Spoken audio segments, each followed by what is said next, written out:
আলুগুলো পানিতে ভিজিয়ে রেখেছিলাম যাতে আলুর কষটা চলে যায়। পানি ঝরিয়ে একটি বাটিতে আলুগুলো নিয়ে নিলাম। সোয়াবিন গুলো 5 মিনিট পানিতে সিদ্ধ করে পানি ঝরিয়ে একটি বাটিতে নিয়ে নিলাম। এখানে নিয়ে নিলাম গোটা জিরা এবং কালো জিরা। এখানে আদা, রসুন, পেঁয়াজ, ধনিয়া, জিরা, কয়েকটি শুকনা মরিচ ও 2টা কাঠবাদাম ও সরিষা একসাথে ব্লেন্ডার করে নিলাম। তারপর একটা বড় সাইজের পেঁয়াজ কেটে নিলাম, একটা টমেটো কেটে নিলাম। হ্যালো এভরিওয়ান, আসসালামু আলাইকুম। আজ আমি আবারও আপনাদের মাঝে আরেকটি ব্লগ নিয়ে চলে আসলাম। আজ আমি রান্না করব ডিম আলু সোয়াবিন। চুলাটা জ্বালিয়ে দিলাম। কড়াইটা গরম হয়ে আসলে তেল দিয়ে দিব। তেল একটু করে লবণ দিয়ে দিচ্ছি যাতে ডিমগুলো লেগে না যায়।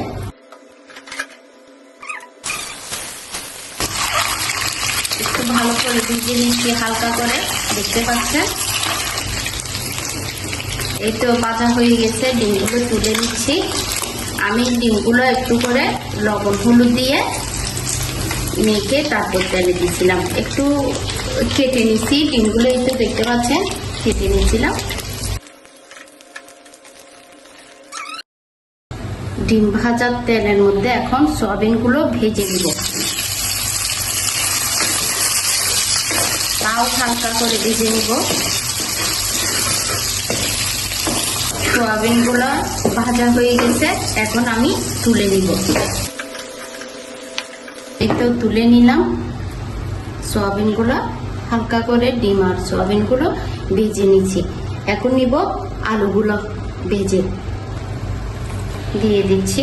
আলুগুলো তাও হালকা করে ভেজে নিব। আলুগুলো ভাজা হয়ে গেছে, এখন তুলে নিচ্ছি। এখন দিয়ে দিচ্ছি কালো জিরা,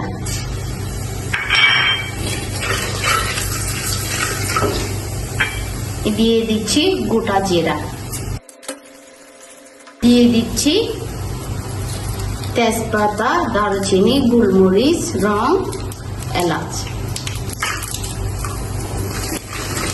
দিয়ে দিচ্ছি পেঁয়াজ কুচি। একটু লবণ দিয়ে দিচ্ছি পেঁয়াজগুলো একটু নরম হয়ে ভাজার জন্য। হালকা বাদামি করে ভেজে নিব পেঁয়াজগুলো। এবার টমেটোগুলো ভেজে নিব। এই রান্নাটি শুধু স্বাদের দিক থেকে নয়, স্বাস্থ্যকর দিক থেকেও অনেক উপকারী। ডিমের প্রোটিন আর সোয়াবিনের পুষ্টিগুণ একসাথে মিলে শরীরের জন্য শক্তি যোগায় এবং দৈনন্দিন পুষ্টির ঘাটতি পূরণ করে। হালকা মশলায় রান্না করা ডিম সোয়াবিনের এই পদটি ভাতের সাথে যেমন মানায়, তেমনি রুটি বা পরোটার সাথে দারুণ লাগে। একটু করে পানি দিয়ে দিচ্ছি মশলাগুলো যাতে পুড়ে না যায়। দিয়ে দিচ্ছি হলুদের গুঁড়া।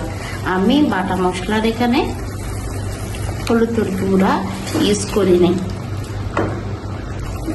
আমি শুধু শুকনা মরিচ, তারপর পেঁয়াজ, রসুন, আদা, 2টা কাঠবাদাম আর জিরা, ধনিয়া একসাথে ব্লেন্ডার করে নিয়েছিলাম। সেখানে হলুদ ইউজ করি নাই, তাই এখন হলুদ দিয়ে দিলাম।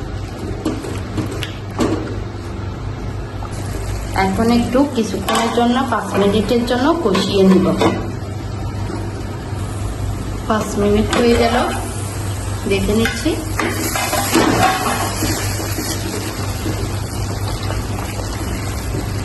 কষানো হয়ে গেল, এখন দিয়ে দিব ভেজে রাখা ডিম আর সোয়াবিন। দিয়ে দিচ্ছি আলু ভেজে রাখা।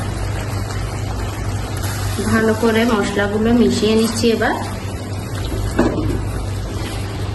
তারপর গরম পানি দিয়ে ঝোল দিয়ে দিব। আমি তখন পেঁয়াজ ভাজার সময় একটু করে লবণ দিচ্ছি, এগুলাতে হবে না তাই আর একটু লবণ দিচ্ছি। আপনারা চেক করে দিবেন লবণগুলো। দিয়ে দিচ্ছি গরম পানি। আমি বেশি দিব না, ঝোল বেশি দিব না, একটু হালকা বুনা বুনা করে রান্না করতেছি, তাই বেশি দিচ্ছি না।